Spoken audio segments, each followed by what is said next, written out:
Fancy saris కి కంచిపట్టు శారీస్ కి పెట్టింది పేరు పూర్ణిమ ప్రిన్స్, కేబిహెచ్పి అండ్ మాదాపూర్. నమస్కారం. కార్తీక పురాణం 17వ రోజు పారాయణలోకి వచ్చాం.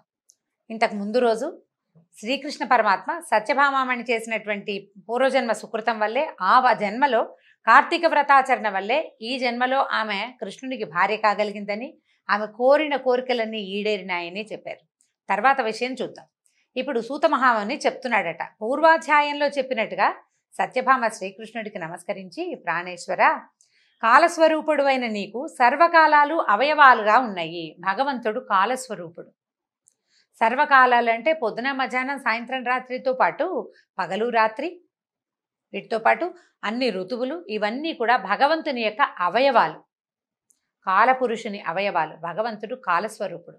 ఆయనే మన లెక్క కడతాడు. నిమిషాలు, ఈ గంటలు ఎలాగా మనం ఇన్ని సంవత్సరాలు బతకాలన్న లెక్క ఎట్లా ఉంది? ఇంతకు ముందే వెళ్ళిపోవాలని లేదా ఇంత దాకా ఉండాలని లెక్క ఎట్లా ఉందంటే భగవంతుడు కాలస్వరూపుడు అవటం వల్లే మన లెక్క నడుస్తోందన్నమాట. నువ్వు కాలస్వరూపుడు అయినప్పుడు తిథులలో ఏకాదశి, నెలలలో కార్తీక మాసము అంత ఇష్టం ఎందుకు నీకు? ప్రత్యేకంగా ఏకాదశి తిథికి ఈ ప్రత్యేకమైన ఇది ఎలా కలిగింది అని ఆవిడ అడుగుతోందనమాట. దీనికి కారణం ఏమిటని అడిగిందట. ఆయన నవ్వుతూ చెప్పాడట, ఇట్లా చక్కటి ప్రశ్న వేశావు, ఇది అందరూ తెలుసుకోవాల్సిన విషయం, అందరూ తెలుసుకోవాలి. మనకు కూడా అలాంటి డౌటే వస్తుంది చూడండి. భగవద్గీతలో మాసాన మార్గశీర్షోహం అని చెప్తారు. మాసాలలో నేను మార్గశీర మాసాన్ని అన్నాడు భగవానుడు. కానీ కార్తీక పురాణం దగ్గరకు వచ్చేసరికల్లా నాకు కార్తీక మాసం అంటే ఇష్టమని, కార్తీక దామోదర ప్రీత్యర్థం అని చెప్పమని మనకు కనపడుతుంటుంది. ఈ ప్రత్యేకత ఎందుకుంది? ఆ మాసం కదా, ఆయన పేరులో ఉన్న మాసం అది. పైగా మార్గశిరం మొదలంతా మనకి పెద్ద లెక్క లేదు. నెలగంటు పెట్టిన దగ్గర నుంచి అంటే ధనుస్సంక్రమణం నుంచి మనం లెక్క పెట్టుకుంటాం. కొంత గడిచిన తర్వాత కదా, మార్గశిరం వచ్చిన తర్వాత ధనుస్సంక్రమణం, ఆ సంక్రమణం అవ్వటము, అక్కడి నుంచి మొదలుపెట్టి మనకి ఆసక్తిగా ఉంటుంది. మార్గళి చేస్తాం అప్పుడు.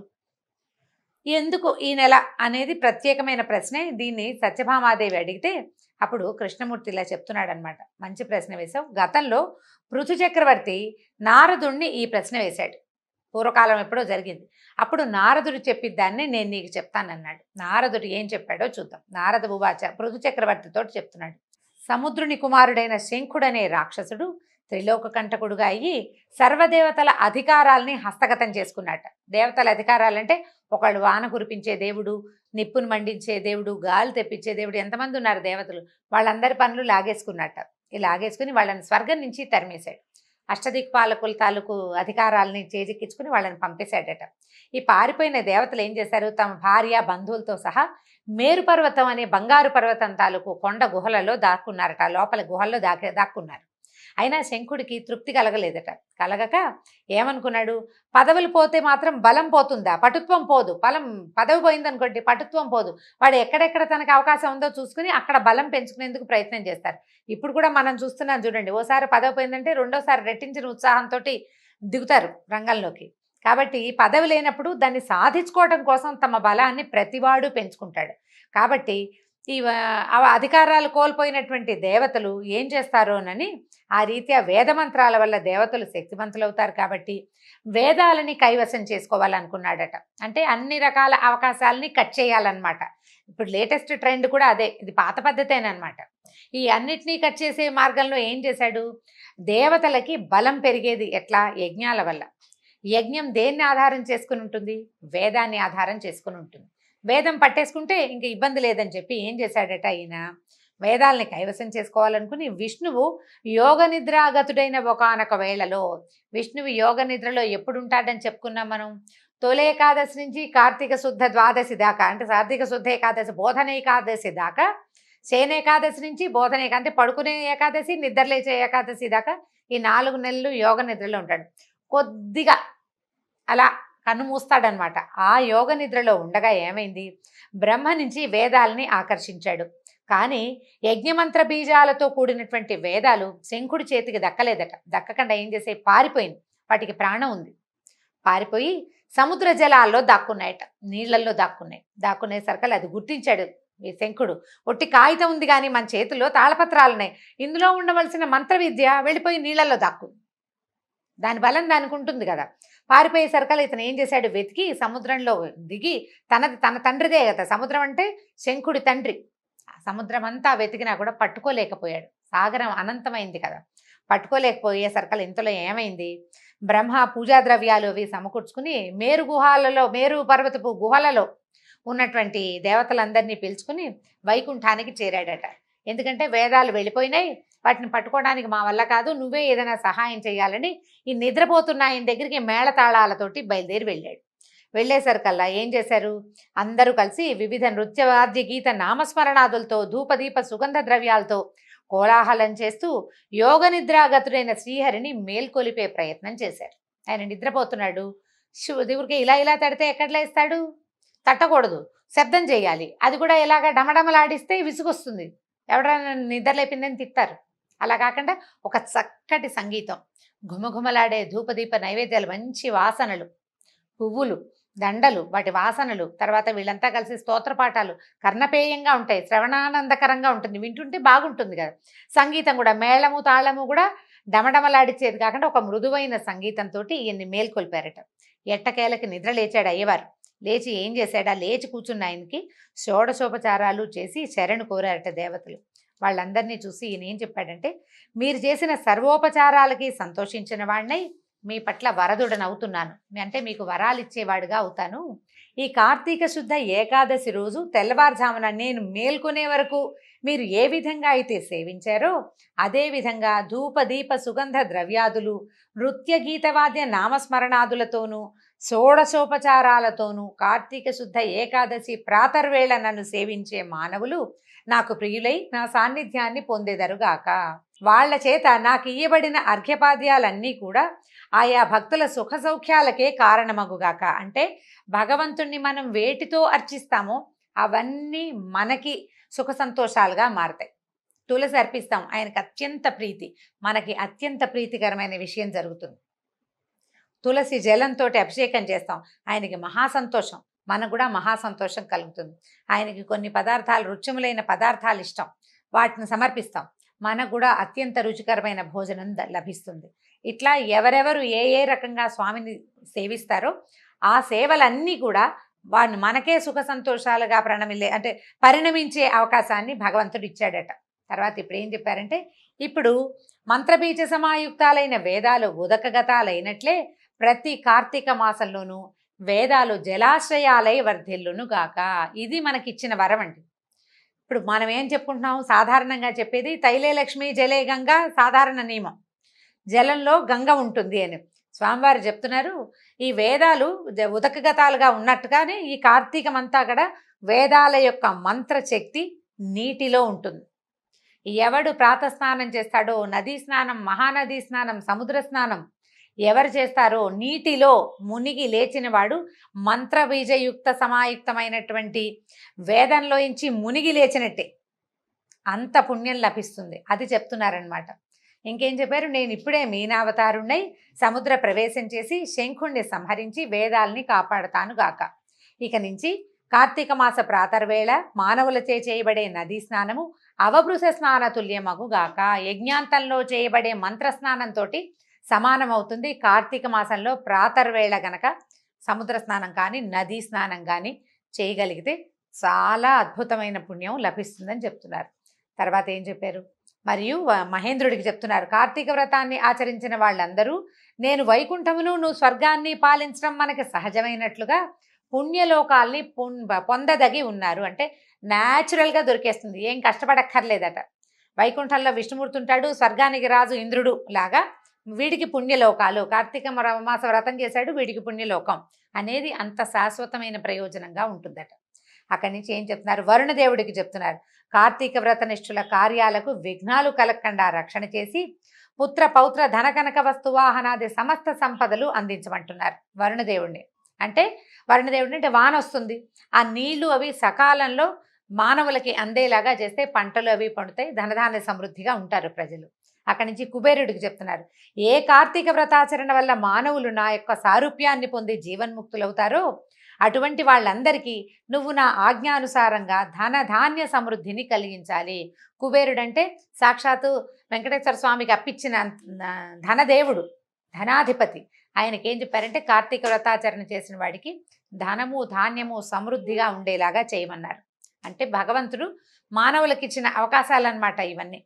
అక్కడి నుంచి ఇంకేం చెప్తున్నారు, ఎవరి కార్తీక వ్రతాన్ని జన్మవ్రతంగా భావించి విద్యుక్త విధానంగా ఆచరిస్తారో వాళ్ళు మీ అందరి చేత కూడా పూజింపదగిన వారుగా తెలుసుకోండి.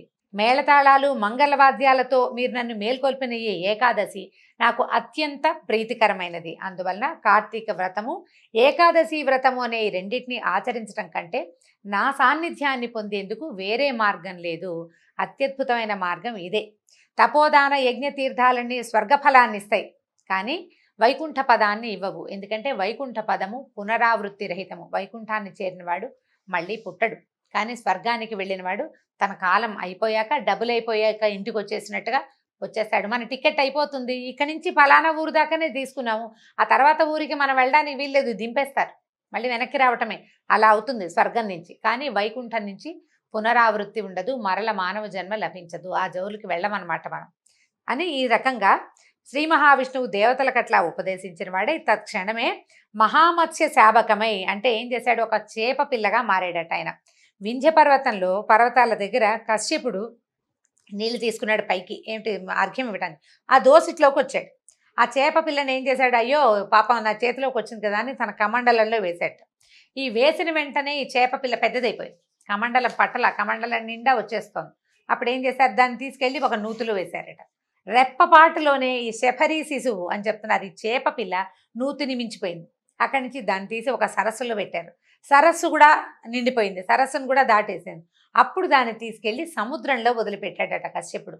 ఈ వదిలిపెట్టినటువంటి మహామత్స్యం ఏం చేసింది, సముద్రంలో విపరీతంగా పెరిగి పెరిగి పెరిగి శంఖుణ్ణి వధించి, వాడినేమో తన చేతి శంఖంగా ధరించి బదరీవనానికి చేరి ఎప్పట్లాగానే విష్ణు రూపాన్ని వహించి ఋషులతోటి ఇట్లా చెప్పారట. ఏం చెప్పారు, మత్స్యాల్ని పట్టుకురాలేదు, శంఖుణ్ణి సంహరిస్తే ఇంకా వేదాలకు రక్షణ లభించినట్టే. మత్స్యమూర్తే వేదాల పైకి తీసుకొచ్చినట్టుగా చెప్పటం లేదు కార్తీక పురాణంలో. ఆ మత్స్యుణ్ణి వధించి, ఈ శంఖుణ్ణి వధించి మత్స్య రూపం వదిలేసి మామూలు తన స్వరూపంతో బదరీవనాన్ని చేరారని చెప్తున్నారు. అప్పుడు ఎప్పట్లాగానే విష్ణు రూపాన్ని వహించి, ఓ మునులారా, వేదాలు ఉదకంలో ప్రవేశించి రహస్యంగా దాక్కుని ఉన్నాయి. మీరు జలాంతర్గాములే వెళ్ళి, అంటే నీటిలోకి వెళ్ళి వేదాలను వెదికి తీసుకురండి. నేను దేవగణ సమాయుక్తుడినై ప్రయాగలో ఉంటానని చెప్పాడట. ఈ ఋషులు వెళ్ళేసరికి వేదాలు తమని ధరింపదగిన వాడు కనపడేసరికల్లా వాటంతటవే ఋషులకు దొరికేసినాయి. వాళ్ళు ఎక్కువ వెతకాల్సిన అవసరం లేదు. రాక్షసుడి నుంచి తప్పించుకోవడానికి పారిపోయినాయి. ఎందుకంటే రాక్షసుడు వేదాల్ని పాడు చేస్తాడు కాబట్టి. వేదాన్ని సరిగ్గా చూడగలిగిన వాడెవడో ఆ శక్తి తనని గ్రహించగలుగుతుంది కదా, గ్రహించగలిగి ఋషుల చేతికి చేరిపోయినాయి. ఈ లోపల ఏమైంది, ఈ వేదాన్వేషణ ప్రారంభించారు. ఇది చెప్తున్నారు, పృథు మహారాజా వేదాల నుంచి ఆ ఋషులకి ఎవరికి ఎంత లభ్యమైందో అది వారి శాఖ అయింది. ఒక్కొక్కరు ఒక్కొక్క భాగాన్ని పట్టుకున్నారట ఈ వెళ్ళిన ఋషులు. అది వాళ్ళ శాఖ అయిపోయిందనమాట. తదాదిగా ఆయా శాఖలకు వారు ఋషులుగా ప్రభవించారు. ఫలానా శాఖకు ఫలానా ఋషి అని ఒక లెక్క ఉంటుంది కదా, అట్లా అంటే యజుశాఖ, ఋక్శాఖ, వేరే వేరే శాఖలు ఉన్నాయి. యజుర్వేదం ఉంది, అథర్వణ వేదం ఉంది, సామవేదం ఉంది. అట్లా వేరువేరు శాఖలకి వేరువేరు ఋషులుగా భాషించారు వీళ్ళు. ఈ ఋషి ఈ శాఖ అనమాట. అక్కడి నుంచి ఏమైందట, వీళ్ళు ఇవన్నీ తీసుకొచ్చారు. పట్టుకొచ్చిన తర్వాత వేదయుతులే వేదాలని పట్టుకుని ప్రయాగయందున్న విష్ణువుని చేరి వేదాలని తెచ్చామని చెప్పారు. విష్ణువాజ్ఞ మీద ఈ సమస్త వేదాలను బ్రహ్మ స్వీకరించాడట. ఆ శుభవేళని పురస్కరించుకుని దేవతలతోనూ ఋషులతోనూ కూడిన వాడే బ్రహ్మదేవుడు అశ్వమేధ యాగాన్ని ఆచరించాడట. యజ్ఞానంతరం గరుడ సమస్త దేవగంధర్వ యక్ష పన్నగ గుహ్యకాదులందరూ సమస్తమైన జాతుల వాళ్ళందరూ, దేవజాతుల వాళ్ళందరూ విష్ణుమూర్తిని ప్రార్థించారట. దేవాధిదేవ జగన్నాయక, మా విన్నపాలు విను. మనం ఏదో ఒక కోరుకుంటాం. యజ్ఞానికి అధిష్టాన దేవుడు ఎవరంటే విష్ణువే. ఆయనని ఇలా అడిగారట. ఏమడిగారు, నీ అనుగ్రహం వల్ల బ్రహ్మ నష్టపోయిన వేదాలని ఈ స్థలంలో పొందగలిగాడు. నీ సమక్షంలోనే ఈ యజ్ఞం అశ్వమేధ యాగం చేయబడింది. దాని ఆవిర్భాగాలని తీసుకుని మేము బలాన్ని పొందాము. కాబట్టి నీ దయ వల్ల ఈ చోటు భూలోకంలో సర్వశ్రేష్టమైనది, నిత్యము పుణ్యవర్ధకమైనది, ఇహపర సాధకమైనదిగా అగుగాక. ప్రయాగని గురించి చెప్తున్నారు. ఇదే విధంగా ఈ కాలం పుణ్యవంతమైనది, బ్రహ్మహత్యాది పాతకాలను సైతము తొలగించేది, అక్షయ ఫలకరమైనది అయ్యేటట్టుగా కూడా వరాన్ని అనుగ్రహించు. దేవతల ప్రార్థనని వింటూనే వరదుడైన శ్రీహరి దివ్య మందహాసాన్ని చేసేట. ఏం చెప్పాడంటే, మీ అభిప్రాయం నాకు సమ్మతమే, మీ వాంఛితం ప్రకారమే ఈ క్షేత్రం పుణ్యక్షేత్రం అవుతుంది. ఇక నుంచి బ్రహ్మక్షేత్రం అనే పేరుతో ప్రఖ్యాతి పొందుతుంది. అనతి కాలంలోనే, అంటే దీని తర్వాత జరిగిందనమాట, సూర్యవంశీయుడైన భగీరథుడు ఈ క్షేత్రానికి గంగను తీసుకొస్తాడు. ఆ గంగా నది సూర్యసుత అయిన యమునా నది ఈ పుణ్యస్థలిలోనే సంగమిస్తాయి. అంటే గంగా యమున సంగమం. బ్రహ్మాదులైన మీరందరూ నాతో కూడుకున్న వారై ఈ తావుననే సుస్థిరులగుదురుగాక. అంటే బ్రహ్మాది దేవతలందరూ విష్ణువుతో సహా ప్రయాగ క్షేత్రంలో ఉన్నారని చెప్తున్నారు. ఇది తీర్థరాజంగా ఖ్యాతి వహించునుగాక.